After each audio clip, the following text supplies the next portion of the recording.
Welcome back to Reclaiming Vitality. I am your host, Dr. Anna Lowe. I'm an Ivy League trained integrative and functional medicine doctor, and I work with high achieving women who are ready to reclaim their energy, confidence, and joy. This podcast is all about giving you the real talk, the expert insights, and the practical tools to help you break free from burnout and feel at home in your body again. Today's episode is one that so many of my patients and honestly, so many of us can relate to: bloating. That frustrating, uncomfortable feeling that shows up at the worst times and often leaves us guessing why. So, whether it's happening after meals, around your cycle, or seemingly out of nowhere, bloating is more than a nuisance. It's a signal. And today we're unpacking what it's really trying to tell you. I'm thrilled to be joined by someone who brings both deep expertise and lived experience to this topic, Dr. Dan Wool. So welcome. Dr. Dan Wool is a naturopathic medical doctor, specializes in natural treatment of chronic GI conditions, as well as hormones and men's health for busy professionals. Prior to becoming a naturopathic physician, Dr. Wool spent 20 years as a public relations consultant and corporate communications director for a Fortune 500 companies. And word on the street is he's been burned out before, and he knows what it's like to be a high achiever and be burned out. So when he stressed himself sick, naturopathic doctor had the answer to restore his overall health, and he found a calling. And he earned his medical doctorate at Southwest College of Naturopathic Medicine. This Dr. Wool also holds an MBA from Arizona State University and a bachelor's from USC. Welcome, Dan, to the show. So excited for us to dive into this topic. Thanks, Anna. Great to be here. Thank you so much for having me today. Yeah, well, let's jump right in. All right. Let's start by understanding bloating. What exactly is bloating, and how do you define it clinically versus what people typically describe it as? Yeah, it's one of these things that doesn't actually have a diagnosis, but everybody knows exactly what it is. And they'll come in and it'll be one of the many symptoms as we're doing intakes as the physician. They'll say, and I'm bloated, and it can show up a whole bunch of different ways. And in some people, it's simply that their gut is hanging over their belt line. And in others, they'll show up and say, I feel like I'm 6 months pregnant. By the end of the day, I have others where it happens up high, where it feels like there's a balloon in their stomach, and after they eat and they can't figure out why. And of course, there's a lot of us who we just want to feel great, number one. And then when it starts to persist day after day after day, it really gets frustrating. And particularly, we don't want to have to buy new clothes, or we live in kind of an image conscious society. And then we've got this big bloat going on, and it's one of those things that everybody knows about, but it defies description too. And it's also a thing we might see your primary care doctor, or you might even go to a gastroenterologist, and they will just tell you you're fine and don't worry about it. And then it happens again day after day. And some of those symptoms show up for very specific reasons, and they're attached to specific diagnoses. And others, there's some really uncommon ones that people don't look at, and they might go to a specialist, and the specialist won't even look at it. So, it's one of those things that I love as a naturopathic doctor, looking at, because we look at the big picture, we look at all the different organ systems, we look at diet, lifestyle, and all the things, and put that puzzle together. And so Yeah, bloating's one that it's a real joy to solve for people, and they love it. great. Yeah, well, let's keep diving in. Why is it such a common complaint, though, among my high achieving women in particular? Yeah, it's so many different reasons for this, but there's a few. First of all, we all live life and fast forward. We may rush out the door, sometimes with kids that have to be dropped off to school and busy lives at home. And then we jump into a busy life at work. And then we've got busy life again once we get home, and we don't even sit and relax till 9, 10 o'clock at night until it's time to go to bed. And then it all starts over again the next day.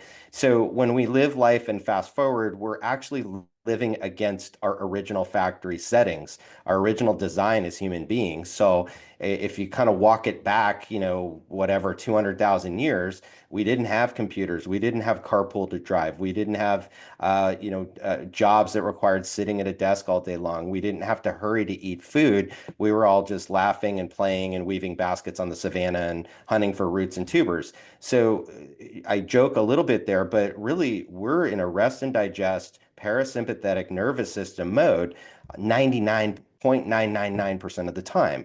And the fight or flight mode or sympathetic nervous system, that never really got activated unless something really threatening happened to the village, essentially, right? Another tribe comes in and attacks, or an animal attacks, and it's like, and you just, haul ass, essentially. Sorry for the language, but it's true. And then that threat goes away, and we go back down to being these very peaceful, sympathetic creatures. So when fight or flight mode happens, the body gears itself to run away from the beast. So it does a few things. It beats the heart very quickly to pump blood and oxygen into our system.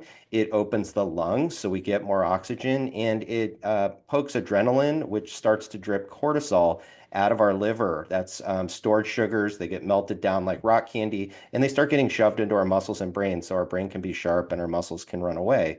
And that's great if you are actually running away. But if you're just sitting around and it happened because there was an email from the boss, or somebody cut us off in traffic, that physiology takes a whole different state. Here are the things we're not doing when we're running away from the beast. We're not digesting our food. We're not sleeping, and we're not reproducing. So those kind of rest and digest activities come to a screeching halt. So what does that have to do with bloating? Going back to the digestive part of it, we have an autonomic nervous system. It just moves things along very gently in waves. We don't have to sit around and think about our heart beating, or I have to take a break here and like move my stool another centimeter through my colon. It automatically happens. But you can imagine if we have something that's an existential threat to our brain, it is going to shut all of that down, put us in fight or flight mode, and all of a sudden we're not digesting. Meanwhile, we're in the middle of eating lunch. Yeah. So in 2025. So you can see where that mismatch happens. And when things slow down, and when they slow down in particular, different things can happen in the body. Yeah. Yeah. What I'm hearing is it's very much that vagus nerve, right? It's just there's that 100%. nervous system. Well, let's jump right in a little bit. You'd mentioned, right? Like it could be, right, all the way that functional medicine approach can kind of look for the underlying causes. So let's talk about the usual suspects, right? Food sensitivities, high stress lifestyles, you said, and also hormones. So where do you start with someone experiencing chronic bloating?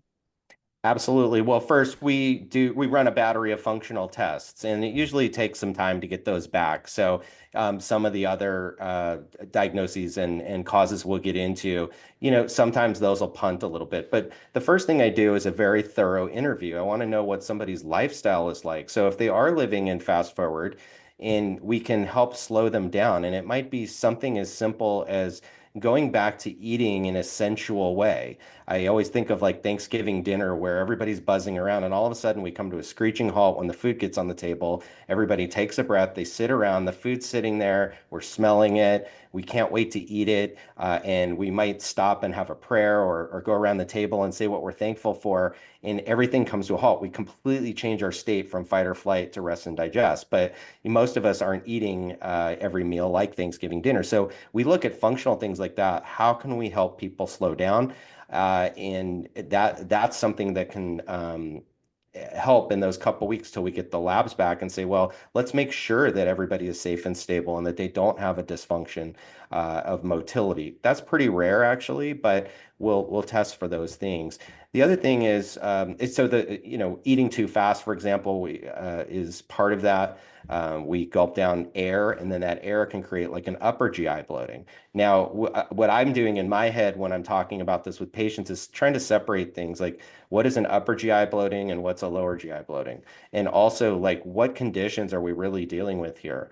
Many of my patients have already been to the gastroenterologist and been scoped and told they're fine, and they might have some mild inflammation or even the start of like an ulcer or something. These are all pretty easily manage with medication or herbal remedies if you come into our office, for example. So we want to go back and look at the actual function and say, how do we get back to that rest and digest all the time, original factory setting? Sometimes those things alone, just slowing down, doing the things like grandma said, chew your food thoroughly, all the things that we kind of skip when we're in fast forward. Yeah. Well, I actually really like that you brought up there's the upper GI and the lower GI. One of my favorite, I have a notebook, almost like I just see myself drawing a new picture of the whole GI system from the mouth, from the brain to the mouth, to the esophagus, to the stomach, to the small intestine, and then the large intestine, and then to the rectum, right? To the bowel movement. And Mhm. sometimes I would just sit with all my patients just to walk them through and say, well, there are all these participants from our saliva to our stomach acid to the pancreatic enzymes to the bile acids. All of those participate. And then there's the motility, just like you said, right? The movement. And then there's the small intestine, and then there's the large intestine. And, so all of that for them to see that there are different parts and involved in different stages. And bloating can go from upper to middle to lower, and it could be all at once or it could be at different things. And just by actually being able to visualize and know that there are all these team players involved actually makes a big difference for them in actually making lifestyle changes. Yeah, and it's such a great point, and that's kind of the process I go through as well. And actually, you bring up a good point, and it's actually one of the sneakiest causes of bloating that nobody ever talks about, and it's something called a dyssynergia. And that big word, all it means is that we're digesting things out of order. So when you talk about, the mouth, the stomach, the small intestine, the large intestine, we can do things that make those things out of order. One of the classic things I see is people will bloat. They'll have like a drop of water in the morning and then they'll bloat right up and they can't understand why that's happening. It's like, I had a sip of water. How am I bloating? But in the days before, they might have skipped breakfast, skipped lunch, had a massive meal at dinner where the stomach is stretching. We may be in that pattern a lot, particularly as busy professionals where we're just go, go, go. And we look up at 4 o'clock and it's like, oh my gosh, I haven't even eaten anything. I need to have something. And by then we're so hungry, we eat this big meal. Well, your stomach can stretch to accommodate just about anything. But if it's happening like that day after day, for example, then your and your brain get wise to it and they say, well, something's hitting the mouth right now. And the last few days, he or she has had all this stuff. I'm just going to go ahead and start stretching the stomach. Right. Yeah. And meanwhile, there's like the tiniest bit of food in there. And then, of course, the stomach, it bulges out. We get what's called guttering underneath the rib cage, where the stomach kind of bulges out a little bit, and then all of a sudden we got the gut hanging over our pants, or a pair of pants that we have no problem fitting into at 8 a.m. doesn't fit at 5 p.m. What you actually described, thank you. I feel like now I have a better understanding of dyssynergia. Is that how I say it? Yeah. Is that it's a maladaptive functioning of the gut. Yes. It's like a body, it's like you train it with bad habits, it's gonna come back with bad habits. We do that with Absolutely. blood sugar, we do that without dopamine, we do that our whole body is just trying our whole body is trying to make us happy, but it's we're giving it the wrong signal and it's actually coming back, right? It's just it requires education and re-education. Absolutely. Let's And it will also go back to what we teach it. Like you're saying, if we point the body in that direction, it'll go that way. So I totally agree with you. Another really important point is actually intermittent fasting has become such a popular topic, and everyone is jumping in and saying, oh, I'm just going to skip breakfast, I'm going to skip lunch and have this like right 8 hour eating. And people, a lot of them are not able to tolerate it. And it's interesting to think about is how consistent we are. Are we just doing a 3 day intermittent fasting? And how do we actually get us out of fasting? Like, right, I think there's a ritual and a wisdom around how we start a fast and how we end a series of fasts. And that's another example when we don't when we're not mindful, our body maladapts what we're trying to do to it.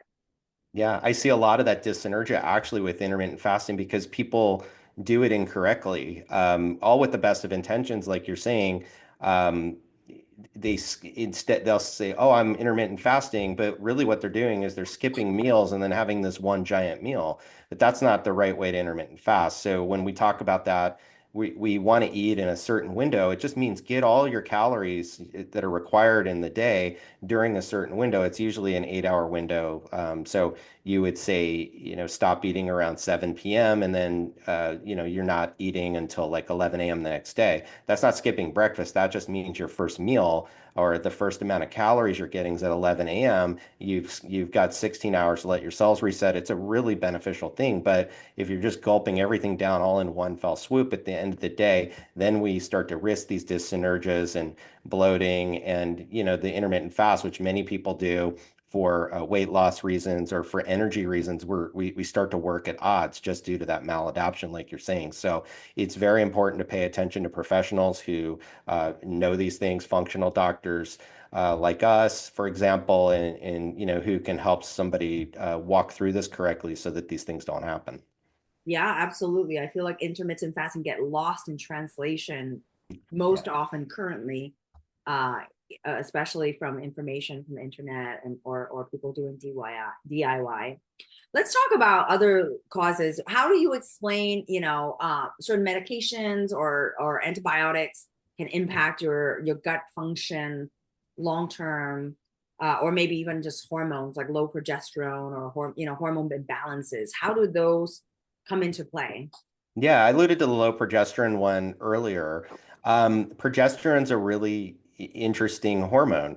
Uh, we know it mostly that it regulates the back half, the luteal phase of a woman's cycle, but it does two things. Progesterone also makes cortisol, which, if you remember from before, that's our fight or flight, one of our fight or flight hormones. So if you are going down the chain of how we make hormones, we take pregnenolone, we make progesterone, and then there's a switch track there. You could either make cortisol or you can make DHEA and all your resting hormones, testosterone, estrogens, all the other ones that balance us out. Well, if you're stuck in cortisol over here all the time, fight or flight, your body in fight or flight mode has one priority, get away from the beast, right? So you're just going to kind of sit. And meanwhile, all the other hormones on the other side of the scale are going to get depleted. They're going to get borrowed away and they're not going to get made. So low progesterone it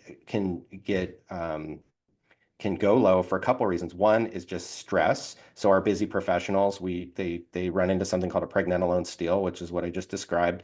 And then the other thing is that when we start moving into the 40s and 50s, when a woman starts perimenopausal years, the first symptoms occur generally when progesterone goes low. So if you've got low progesterone just due to aging, natural aging, and now you've got a stressful, busy lifestyle and your progesterone's getting leached away by to make cortisol because we're never catching up. Now those symptoms get exacerbated, and often the signs of perimenopause get exacerbated, and it makes it really, really hard to function. Really quickly, again, on progesterone, one of the other signs of low progesterone is bloating. Why? Progesterone is a diuretic. So when that gets out of balance, when it goes low relative to estrogens, which hold on to water, now we have this doubling effect. We get this bloating from low progesterone, and we have a holding onto the water from estradiol. And many women during their periods will get bloated due to like the surges in estrogen or the imbalances that start to occur as we, shed lining. And so it really depends. And so the bloating that occurs with low progesterone tends to be first thing in the morning. If you think digestively, if you have a big dinner and you get bloated from just the sheer volume of dinner, it usually goes away overnight. You digest it while you sleep, you wake up, stomach's flat, we're feeling hungry, we're ready to go about our day. But the progesterone that goes low tends to create a bloating that sticks around overnight. So if you're bloated, before bed and you're still bloated in the morning, sometimes it's that low progesterone.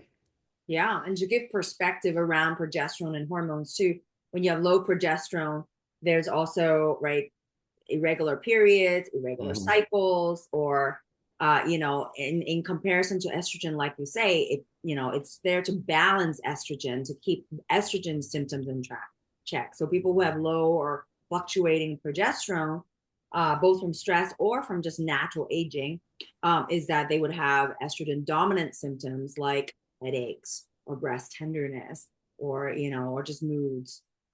Yeah, so though that's a very very common reason why women, and I think it's very familiar when we talk to women many women very familiar with that bloating, right around our period time.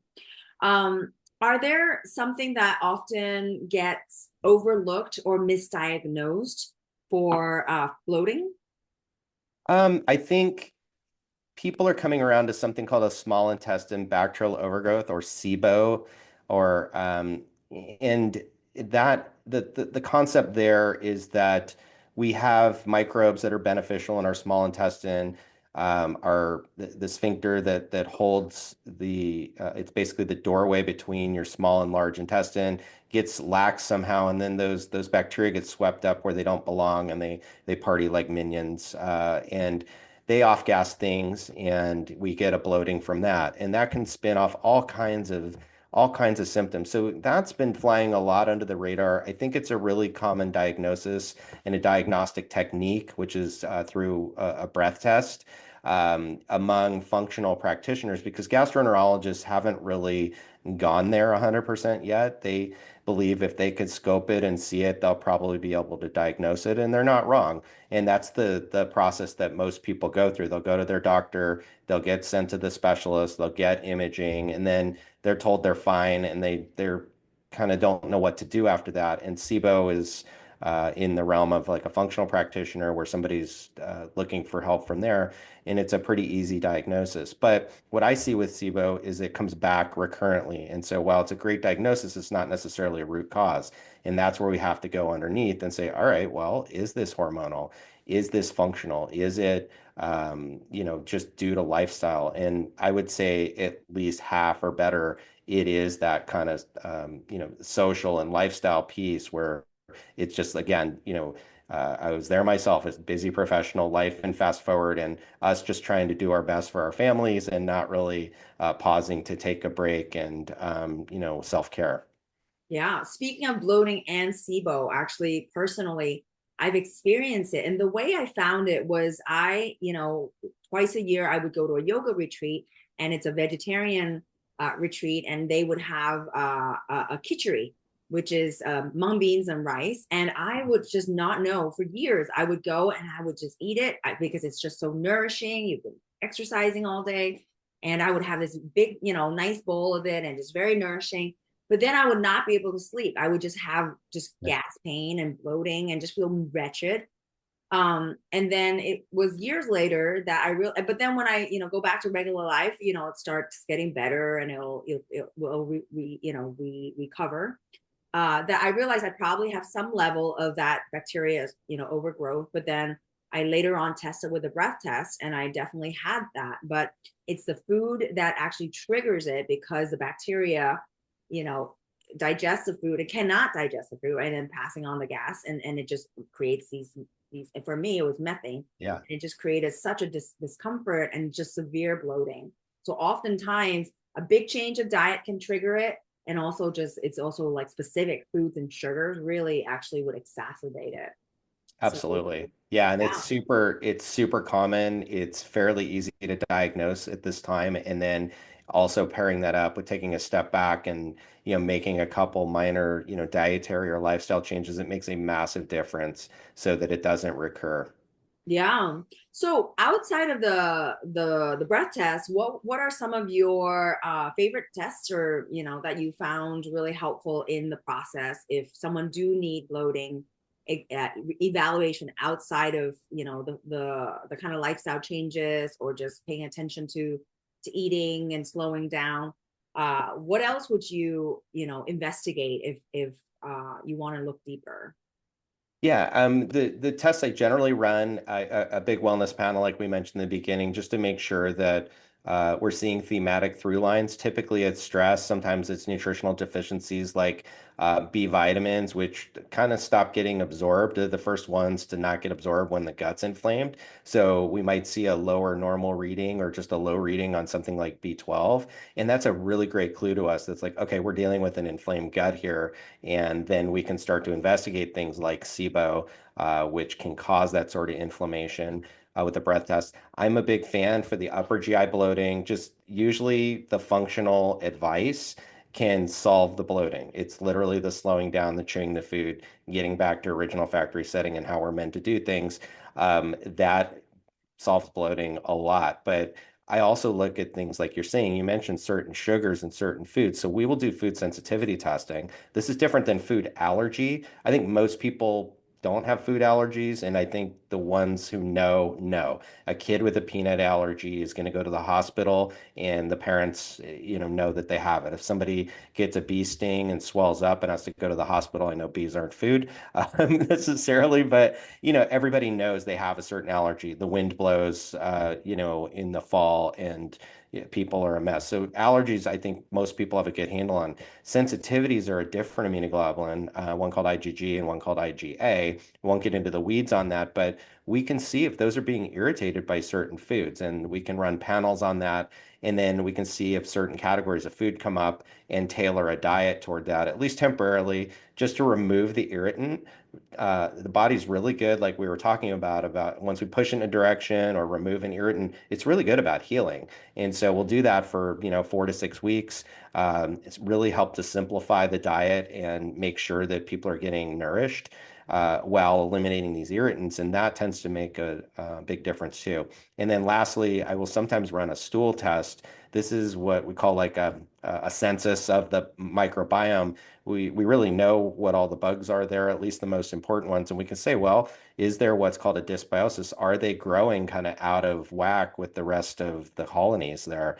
And usually those tests have inflammation markers, and we can really pinpoint the source of where the inflammation is. And typically, where the inflammation is, whether it's in the colon or small intestine or stomach, depending on how the census reads and how the markers come back, we can really say, hey, this is exactly what's going on. And it enables us to kind of go in there and fix it. So we're not chasing around, trying to fix things with a bunch of, supplements that we saw on Instagram. We can actually pinpoint exactly where things are with any combination of these tests and really get after it and really provide relief quickly. Yeah. Sometimes when I do the comprehensive stool test analysis, I do find that it is helpful to pick up on, some really underlying inflammation. There's a marker called calprotectin. Hmm. Sometimes bloating is just one of the many symptoms that actually is the underlying for something much more severe. And calprotectin is this, right? When it's higher, it means that there's just something more serious going on underlying, and you would want to make sure that it is, once treated, it's follow that the numbers are coming down, because if it continues to stay high, there's chance that they have Crohn's or ulcerative colitis or any other Right. inflammatory bowel disease.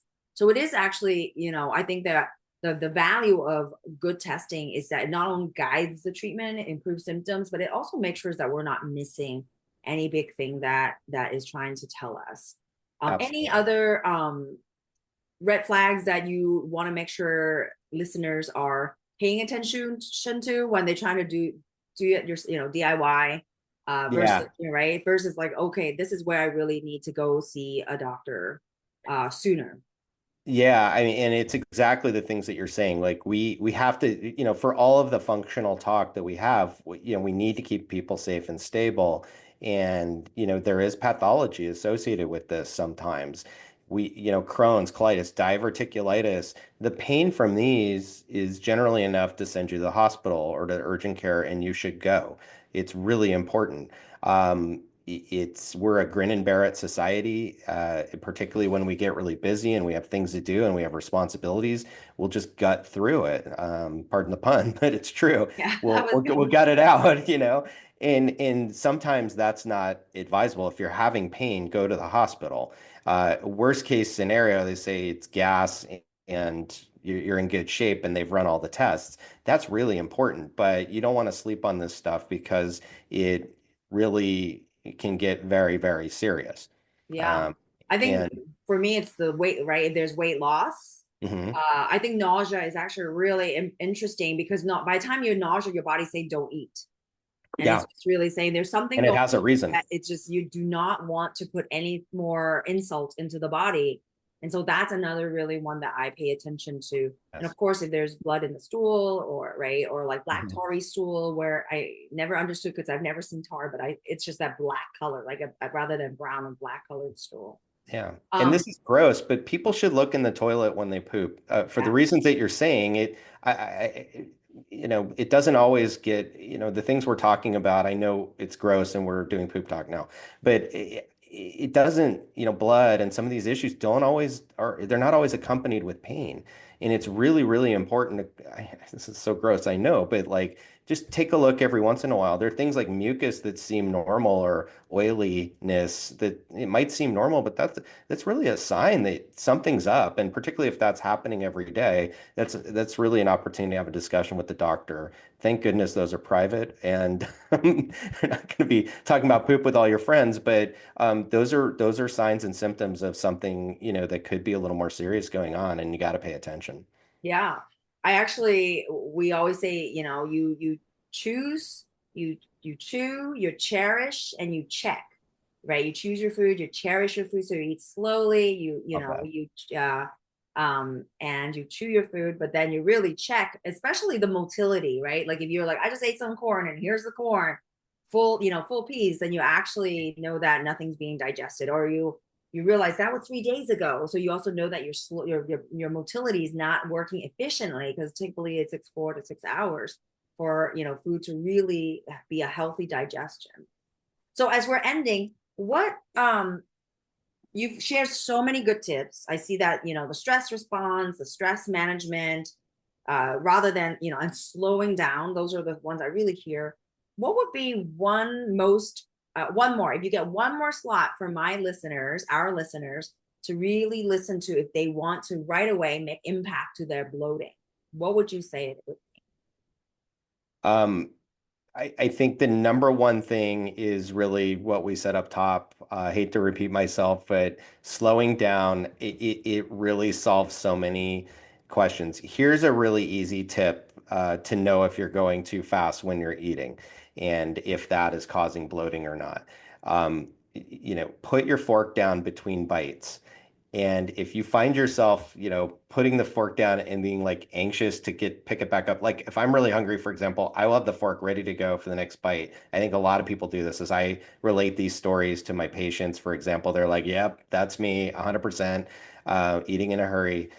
So put your fork down between bites and put your hands in your lap and chew your food. You may chew it only 3 times, but now you've slowed things down 3, 4, 5 seconds, whatever. And that's better than before, but it'll also tell you if you're feeling anxious and you're going to get, and you're getting that from going in a hurry, it tells you that it's a real sign to stop down, it's a real sign to slow down. The other one I would say is what's all the rage right now in weight loss are these GLP-1 drugs like Ozempic and tirzepatide, Mounjaro is the brand name there, retatrutide. Everybody wants to lose weight, but stop and think about what the mechanism of action of these drugs is. It's upregulating your satiety. It's not really doing anything those things are already going on in your gut, but we can speed through those stop signs. As humans, we can override it. So it's also pay really close attention to what's going on in your body, particularly when you're eating. If you have a long, slow meal, you're probably, that stop sign's going to come and you'll feel it and you'll be like, okay, I'm ready, I'm done. If you're going too fast, you're going to power right through it. You're going to overeat, you're going to overconsume air, and you're going to stretch the stomach and, create and do that training again, maladaptive training of your body where you start to get these bloating signs. So it really kind of goes back down to, it really goes back to slowing down Yeah. and Such a recognizing what such you a need to do. wonderful parallel, because you're right. GLP-1, what it's doing, it's actually re-educating a maladaptive function that Yes. we've pushed by being rushing, by overeating with the blood sugar and insulin. And so it's almost a force retraining for us to slow down, so that it cleans out that maladaptation. Yeah. Well, what would be? I always end our interview with a very interesting question. Hopefully, you find. What would you advise yourself, your younger self, 20 years ago? About health or life. Um, I would just say pay attention. Pay attention to the signals in your body. Pay attention to what you're eating. And so many of us go through this. just can tolerate and eat and drink just about anything in our 20s, and then the 30s come around and all of a sudden things, that we used to be able to tolerate, we can't. But in my case, I have celiac disease. I learned in my late 30s. If I knew that, like, as a teenager or in my 20s, and to make those changes so that the things I was doing wasn't so damaging. Of course, it would be really hard to have convinced me at that point in my life, Yeah, but it took until, later in life to figure that out. So I would go back and say, yeah, hey, pay attention to what's going on when you're eating, how you're feeling, your energy, things like that. All those things are important, and if they're off for long periods of time, you got to talk to somebody. beautiful. Well, thank you so much, Dr. Dan.